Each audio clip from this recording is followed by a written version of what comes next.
Hi mga kamadi, samahan niyo kami ngayong araw at sa aming panibagong vlog. Kagabi nga pala mga kamadi, sumama nga pala kami sa aking asawa para bumili ng gatas at ulam namin kagabi para sa dinner namin. At bago kami bumili, pinaliguan ko muna yung anak ko sa kapatid ko. Total, naliligo naman sila. Pinasabay ko na lang ang anak ko sa kanila. At ang asawa ko ay nagsasaing pa ng kanin. Hinihintay na lang namin na maluto yung kanin bago kami bumili. At ngayon, excited na ang anak ko na gumala sa labas dahil palagi na lang kami nasa bahay kasi lumalabas lang kami pag may bibilhin at gusto naming sumama. Ngayon, patungo nga pala kami sa Rose Pharmacy dahil doon kami bibili ng gatas at Celium Fiber. Para nga pala ito sa asawa ko at ito yung iniinom niya gabi-gabi para makapagdumi ng regular at minsan nga hindi siya makapagbawas. At ang sabi ng anak ko, gusto niya sumakay daw kami ng e-bike kasi ayaw na niya maglakad dahil pagod na daw siya sa kakalakad. Ang lapit lang naman ang nilakaran namin, hindi naman gaano kalayo o sadyang nabibigatan na siya sa katawan niya. Agoy, dapat siya na talaga mag-exercise lang. Paano kasi kain ka ng kain, gusto mo unlimited lahat. Natatawa na lang talaga ako sa anak ko dito mga kamadi dahil tinanggal niya yung tsinelas niya at akala niya siguro bahay ito. Ha! But proud pa din ako sa ginawa ng anak ko dahil may good attitude ang anak ko at dahil dyan good job ka sa akin anak ko. Kaya sinabihan ko ang anak ko na suotin mo ulit yung tsinelas mo. At siya lang talaga ang maingay dito mga kamari. Akala mo naman nasa bahay lang. So pagkatapos namin dito sa Rose Pharmacy, patungo naman kami sa lutuhan para magtaya ang asawa ko. Baka daw kami ang susunod na maging millionaire. Wow, millionaire. Agoy, pangilan na bang taya yan? Parang tayo pa ang nalulugi niyan. Joke lang po. Sabi ko nga sa kanya, pag ikaw ang nanalo, anong gagawin mo sa pera? Sabi niya, bibili ng lupa at magpagawa ng bahay. Wow, sana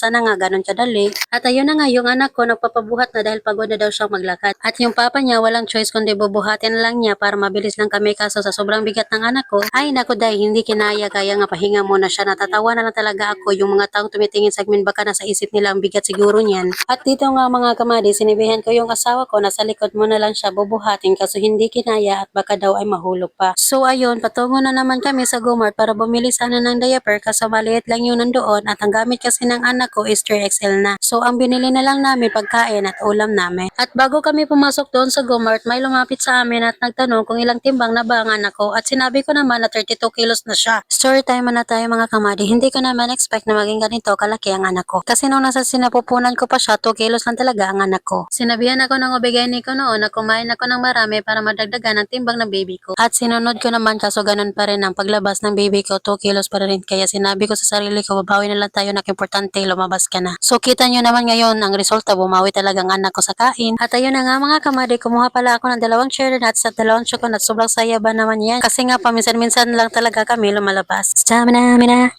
waka waka, kumanta ba naman? So ayun na nga mga kamadi, pinakuha ko nga pala ang asawa ko ng card para may kalalagyan kami sa binili namin. At naghahanap na naman kami kung anong uulamin namin mamaya. Akala mo naman ang daming bibilhin. At ayun na nga mga kamadi, naguguluhan pa kami kung anong uulamin namin kasi nga lahat ay masarap ulamin. Akala mo naman sariling ref namin. Ayun, ang napili na lang namin is ham at hotdog. Alam nyo ba mga kamadi, hindi makumpleto ang pagpunta dito kung hindi ka makabili ng cornito. Ako lang ba ang ganito or kayo din? Pagkatapos nga namin bumili ay lumabas na kami at nagdesisyon ako na yung asawa at anak ko ay pasakayan na lang ng e-bike kasi nga yung anak ko pagod nang maglakad. Kaya ang ginawa ko ay naglakad na lang ako kasi malapit lang naman. At sabi ko naman sa asawa ko na dumiretso na lang kayo para hindi na malayo ang malalakaran at dito na lang kami sa tindahan bumili ng diaper. Huwag mo naman kalimutan magbigay ng pamasahe mo. Dito talaga kami bumibili ng diaper kasi may 3XL sila at yung ibang tindahan ay wala silang tinitindang 3XL na size. Pagkatapos nitong pagbili ng diaper, uuwi na kami sa bahay kasi yung anak ko nagre-reklamo na pagod na daw siya sa kakalakay. At kahit malapit na gusto pa talaga magpabuhat kasi pagod na daw siya at sinabihan na lang ng asawa ko na malapit na talaga ang bahay natin para makapagpahinga na ang anak ko. At hindi na natin patagalin pa at salamat sa lahat na nanonood sa aking vlog at pasensyahan nyo na rin ang aking boses dahil may sipon pa ako ngayon. At salamat sa pagsubaybay sa aking vlog!